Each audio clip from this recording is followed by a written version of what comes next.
রাজবাড়িতে আমার এই গোলচুরি আমার সন্তানের জন্ম তবে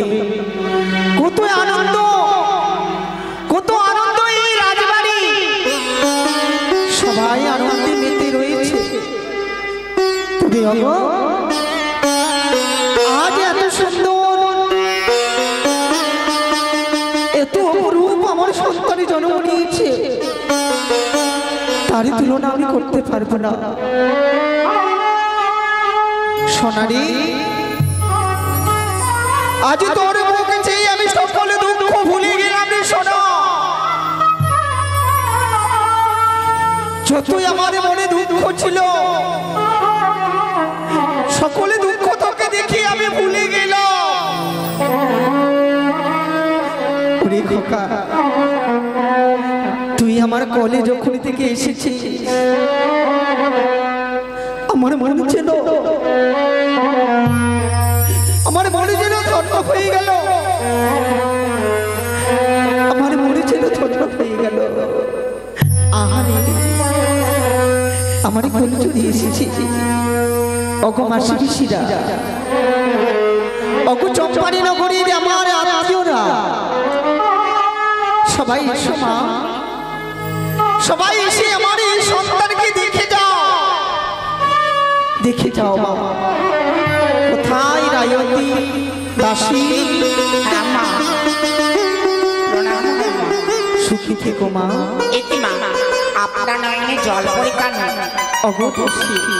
সন্তান হয়েছে তাতে দুঃখ কেন এই যে দুঃখ ভুলে যাও আমি সকলে দুঃখ ভুলে গেছি এই যে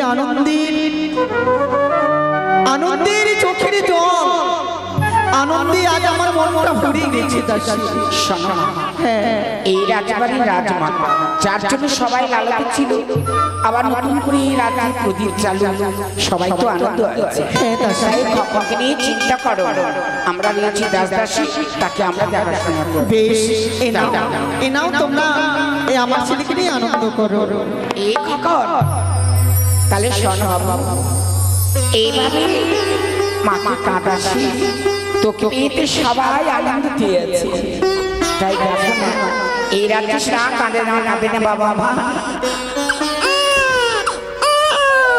আরে সোনারে সোনা কাঁদে বাবা চাঁদের কন্যা তোকে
হ্যাঁ দাসী।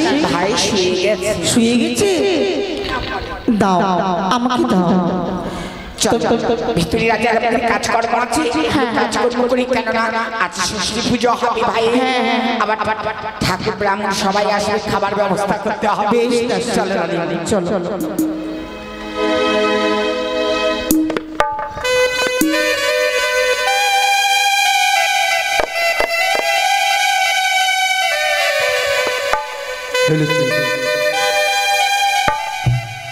তাই সৃষ্টিকর্তা পরমাদেশ পালন করার জন্য আমি স্বর্গ হইতে মর্তে এসেছি, ভাগ্য লিপি লেখন করার জন্য। এই মর্তধামে যত জীবজন্তু জন্মগ্রহণ করুক না কেন, তাদের ভাগ্য লিপি লেখন করাই যে আমার কর্তব্য। তাই তো চম্পলা নগরে চন্দ্রপতি সদাঘরের ঘরে কনিষ্ঠ পুত্র জন্মগ্রহণ করেছি।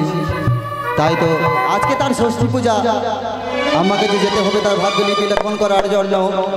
আর আমি বিলম্ব করবো না, অতি সত্তর ছড়ে যাব। আমি তার ভাগ্য লিপি লেখন করে নিজের কুটির করে গিয়ে ফিরে যাব।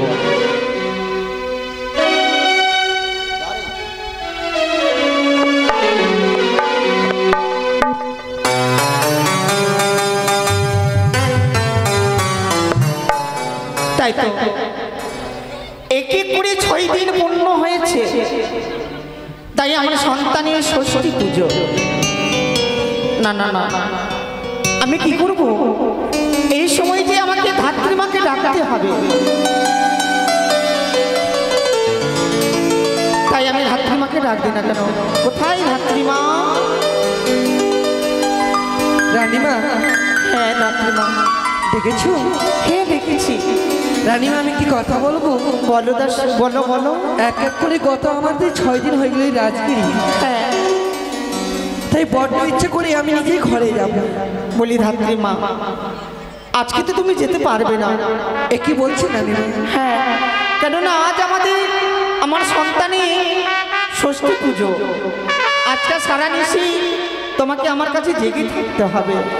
আজকে নিশ্চয়ই আমাকে জাগরণ করতে হবে। হ্যাঁ বেশ রানীমা, আপনি যখন বলছেন এই রাজপ্রাসাদে আপনি থাকবেন, আমি গেটের মধ্যে পাহারা দেবো, সারাটা নিশি আমি জেগে জেগে কাটাবো। বেশ ধাত্রীমা, তুমি গেটে থাকো, আমি বিশ্রাম করি।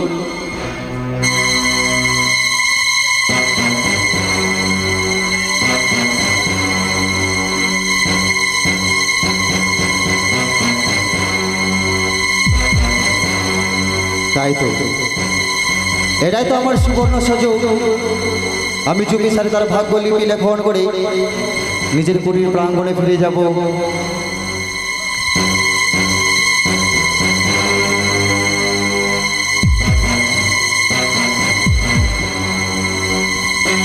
এই তো আজ নাকগুলো দূরে সরিয়ে দিয়ে আজ আমি কি দেখতে পাই?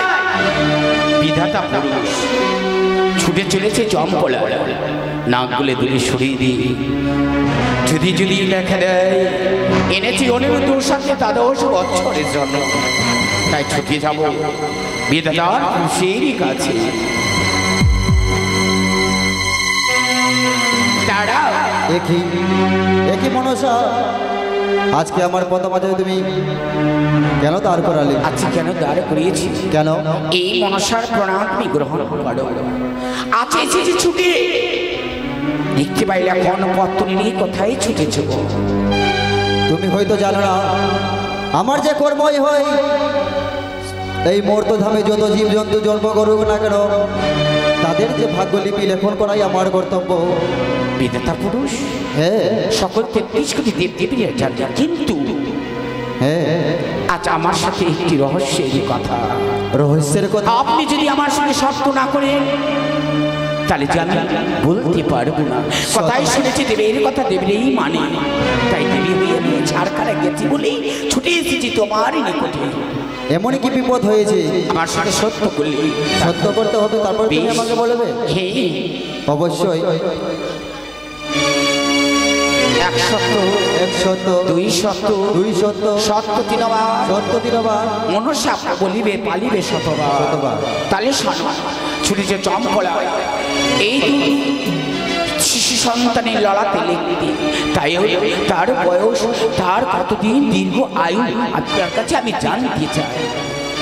তার আয়ু রয়েছে 112 বছর। হ্যাঁ, তার বয়স রয়েছে 120 বছর। অসম্ভব, অসম্ভব। কারণ অনন্ত উষা কিনেছি 12 বৎসরের জন্য। আজ যদি বিধাতা পুরুষ যদি 120 বছর বয়স রেখে দেয়, তাহলে আমি বিধাতার কাছ থেকে এই ইন্দ্র মর্তধাম থেকে কি করি তার ইন্দ্র সবাইকে আমি 12 বছর পরিণত করবো। বিধাতা পুরুষ বলো মনসা, ভুল করতে চলেছ। ভুল করতে চলেছি? হ্যাঁ, ওই 120 বছরের মধ্যে ওই সংখ্যার মধ্যে আমার একটা সংখ্যা চাই। কি সংখ্যা? 3 অক্ষরে। তাতে যদি আমি শূন্যটা চিনি, তাহলে বলো কত তার বয়স হবে?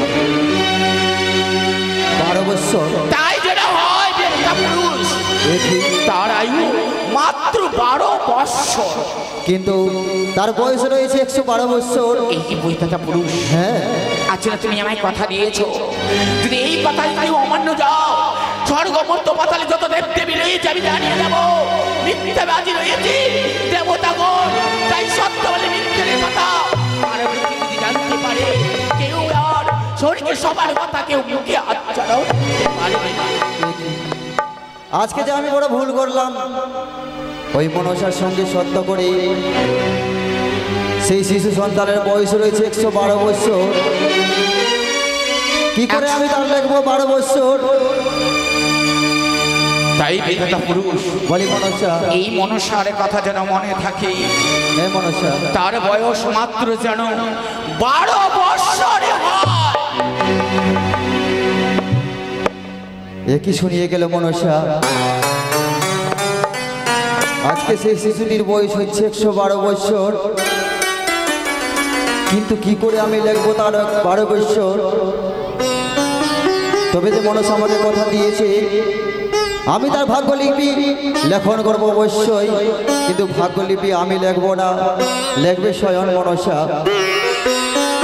আর আমি বিলম্ব করবো না, চুপি সারে তার ভাগ্যলিপি লেখন করে আমি নিজের মন্দিরে ফিরে যাব। কিন্তু একই আতুর ঘরে যে সবাই জেগে রয়েছি, আমি কি করে প্রবেশ করবো সেই আতুর ঘরে? মনে পড়েছে এক্ষুনি আমি নিদ্রা মাসিকে স্মরণ করে তার কাছ থেকে নিদ্রার অবদান নিয়ে আমি ছড়িয়ে দেব সমগ্র আতুর ঘরে। তাই তো সকলেই ঘুমিয়ে পড়েছে, এটি আমার সুবর্ণ সুযোগ। আমি অতি সত্তর তার ভাগ্যলিপি লেখন করে ছুটে যাব নিজের মন্দিরে।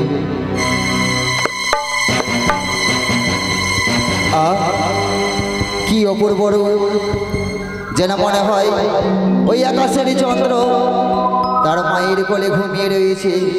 এত সুন্দর রূপ, কিন্তু তার বয়স যে হবে 12 বছর। বলে দাও ঠাকুর, এখন আমি কি করব? কি করে আমি লিখবো তার ভাগ্য? আমার যে আর মন চায় না তার লিখতে, কিন্তু আমি যে মনসাকে কথা দিয়েছি, আমি যে বিধাতা, আমি যে তার ভাগ্যলিপি লেখন করতেই হবে। আমি যদি তার ভাগ্যলিপি লেখন না করি, হয়তো ভবিষ্যতে সে কানা খোড়া বাবা হতে পারে। যতই কষ্ট হোক না কেন, আমি তার ভাগ্যলিপি লেখন করব।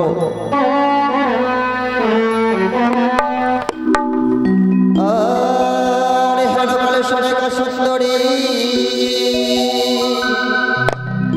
ষষ্ঠী পূজা ইতি করি হে, ও প্রিয় হে,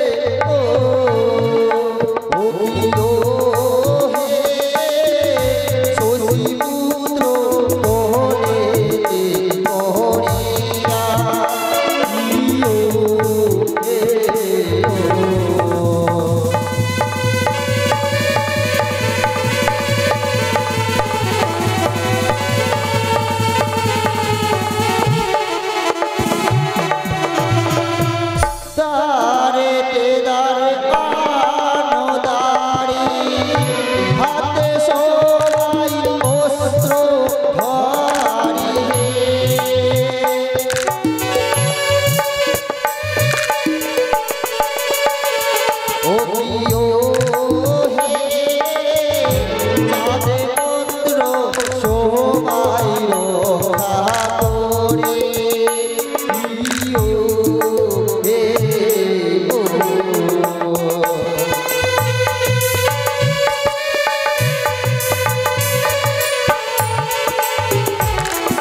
ও কি ও হে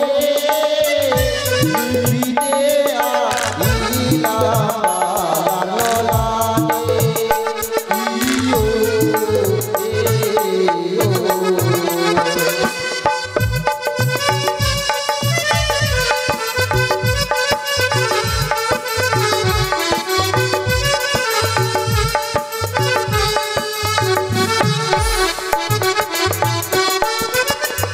লোলাটে গোপালে বিধিলে তুরা চারো হে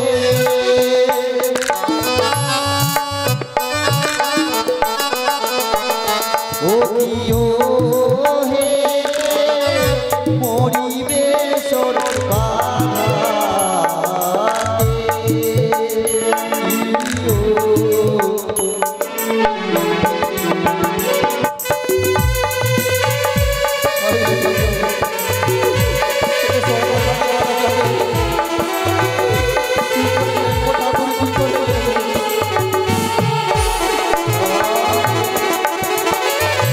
আমি এত নিষ্ঠুর কি করে হতে পারলাম?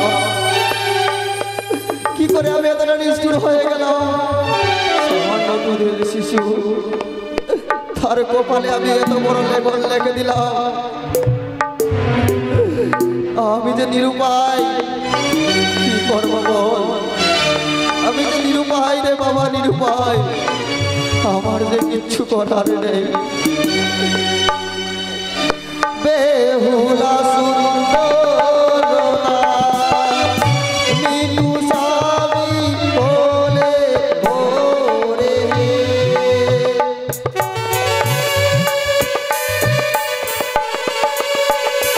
ও কি ও ভেসে যাবে ছয় মাসেরি পথে ও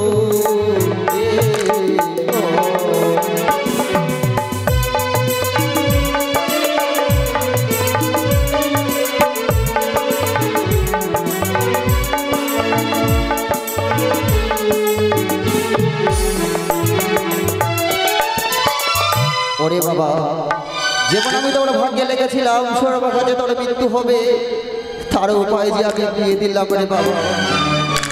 তবুও যে মন চায় না, আমি যাই তার সুরহা করে দিলাম। বিধাতা ছাড়িল ভোর চমকিল দোর হে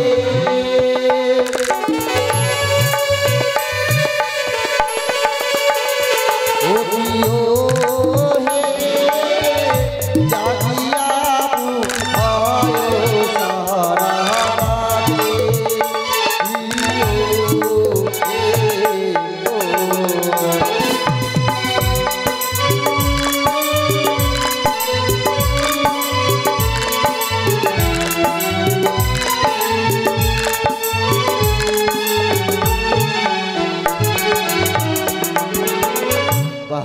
কি সুন্দর মায়ের কোলে সেই খেলা করে। আমি আর মকর বড় সময় যে গড়িয়ে আসলো, নিশিপর ভাত হয়ে গেলে আমি যে বিপদে পড়ে যাব। আমি আর মকর বড় অতি সত্তর ছুটে যাব মন্দিরের দিকে।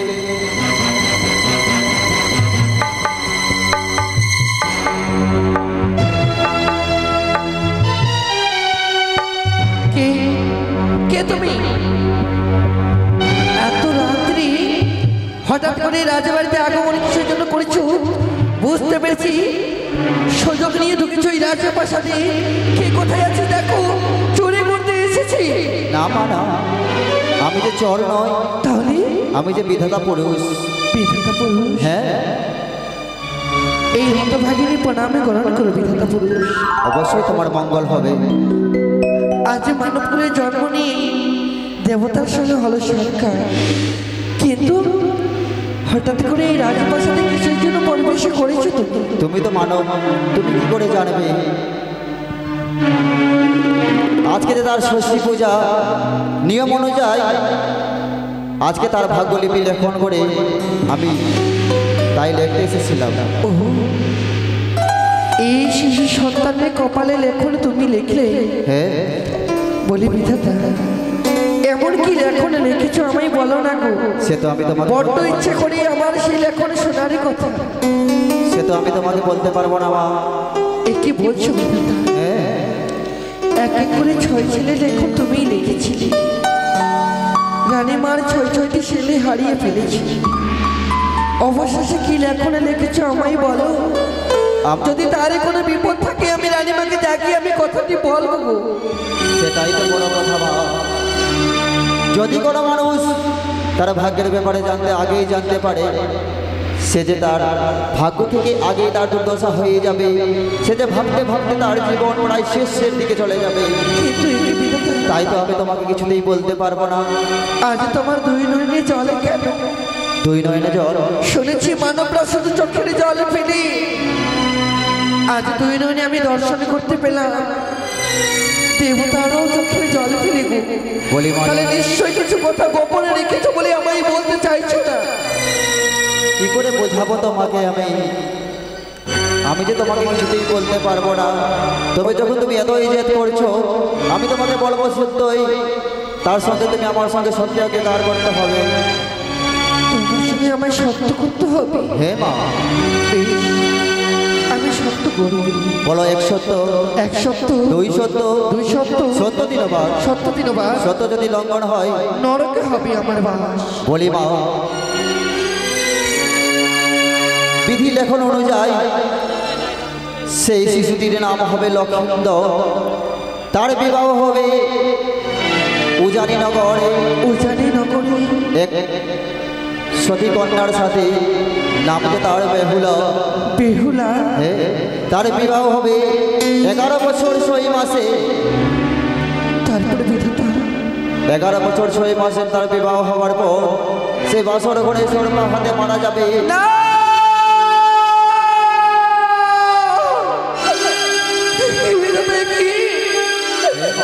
তুমি শোনাচ্ছ গো?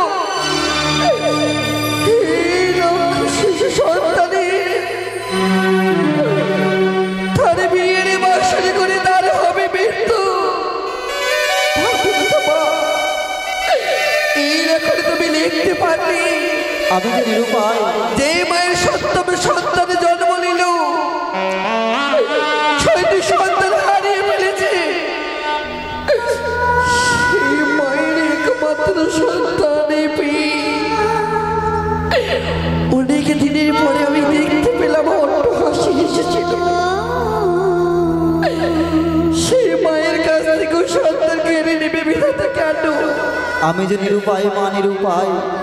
আমারও যে মন নেই সেই ভাগ্যলিপি লেখন করার, কিন্তু আমি কি করব?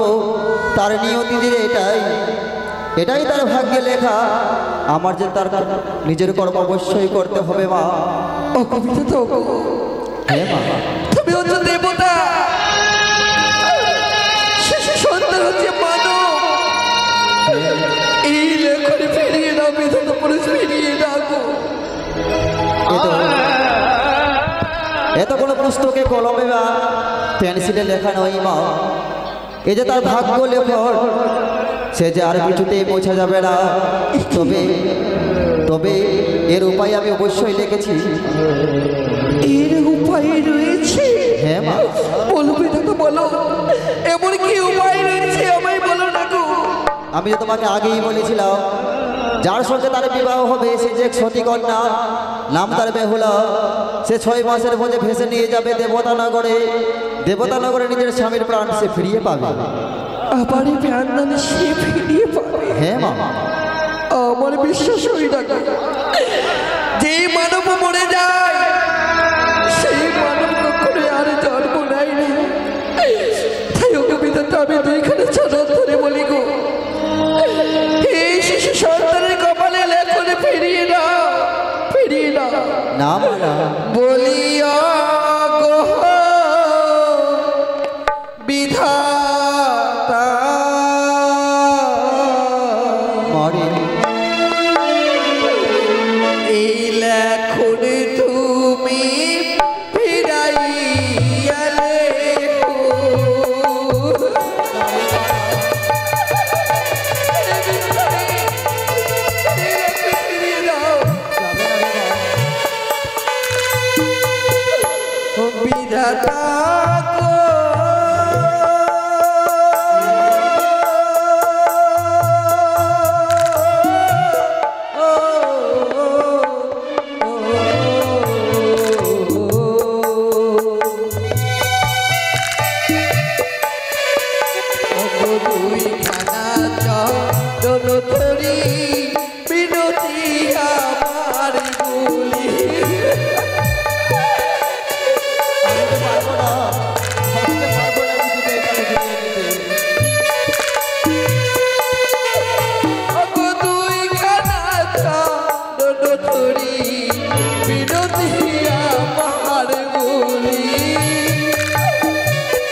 মমতা, আমি যে বিধাতা রে মা বিধাতা, আমার যে মায়া মমতা বলে কিছুই রে, যেটাই তার নিয়তি সেটাই আমাকে যে লেখন করতেই হবে রে মা।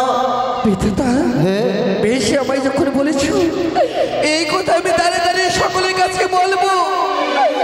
লক্ষাইয়ের মাত্র 10 বছর তার আয়ু, বিয়ের বাসর করে হবে তার মৃত্যু। বলে ধাত্রী মা, তুমি কি ভুলে গেছো আমার সঙ্গে তুমি সত্যকে কার করেছো? এই কথা তুমি কাউকে বলবে না। যদি বলি আমি, আর যদি বলে যাও তাহলে তুমি হবে শিলায় পরিণত। কি করলে বিধাতা? তবে দেখো মা, কি যায়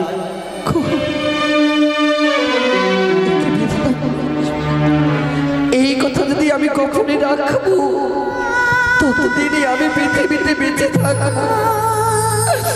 এই কথাই আমি যেদিনই বলবো এই দেহ আমার শিলার মতো পাথর হয়ে যাবে। একদিকে রয়েছে শিশু সন্তান, যে মা লালনে পালনে করে এই পৃথিবী দেখালো, আজ সেই মাতার কাছে মিথ্যে কথা গোপনে রাখতে হবে। না না, আমি এই কথা কখনো বলবো না, আমি বলবো না। এই তো প্রভাত হয়ে এসেছি, রানীমাকে আমি জাগিয়ে তুলি। রানীমা, ও রানীমা। কে? ধাত্রী মা, অগো ধাত্রী মা। রানীমা দেখো প্রভাত হয়ে এসেছি, সকাল হয়ে গেছে, তাই তো কবি ধাত্রী মা হঠাৎ করে আমার সন্তান চমকে উঠল।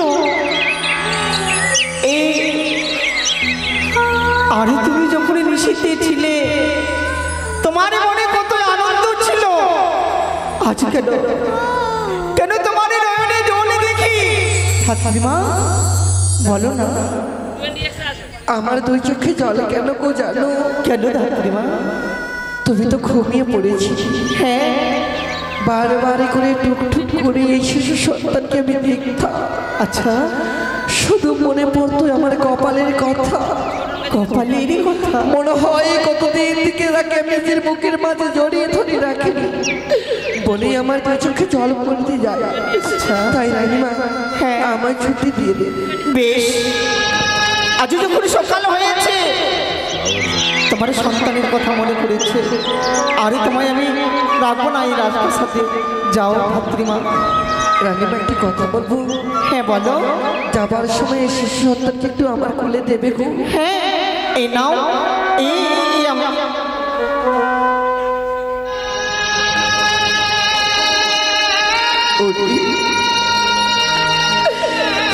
মা তোকে আনন্দে মানুষ করে লালন পালন করলো,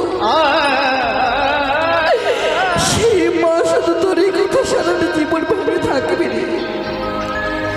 কেমন করে তোর কথাই আমি বলবো যে তোর আয় মাত্র 10 বছর, সকলের চেয়ে মমতা ছেড়ে দিয়ে অনেক দিনে চলে পড়ে চলে যাবি। এই কথা আমি কখনো বলবো না বাবা, তুই মনে কোনো দুঃখ করিস না।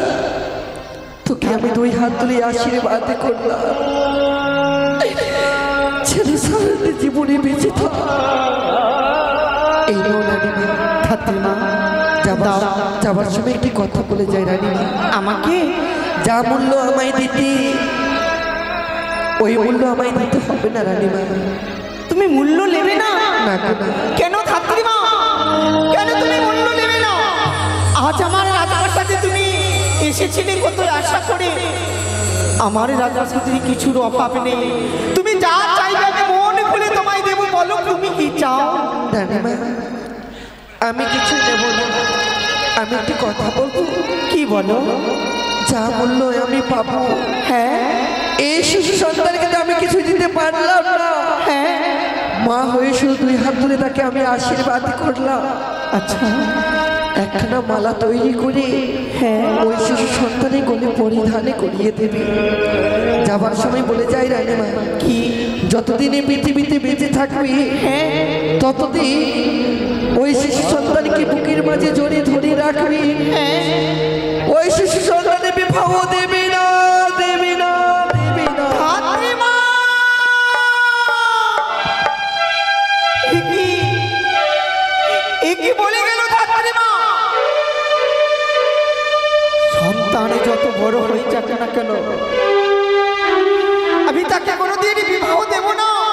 না না না, এ কি হতে পারে? কেন বললো ধাত্রীমা এই কথা? কেন বললো এভাবে আমাকে? আমার মনে হয় এর মধ্যে কোনো রহস্য লুকিয়ে রয়েছে, কোনো রহস্য লুকিয়ে রয়েছে। না না না না, ধাত্রীমা আমাকে যা বলে গেছে আমি তাই পালন করব। আমার সন্তানের যত বড় দেহ হয়ে যাক না কেন, আমার সন্তানকে আমি বুকে জড়িয়ে রাখবো। কোনোদিন তাকে আমি বিবাহ দেব না, কোনোদিন বিবাহ দেব না, কোনোদিন বিবাহ দেব না।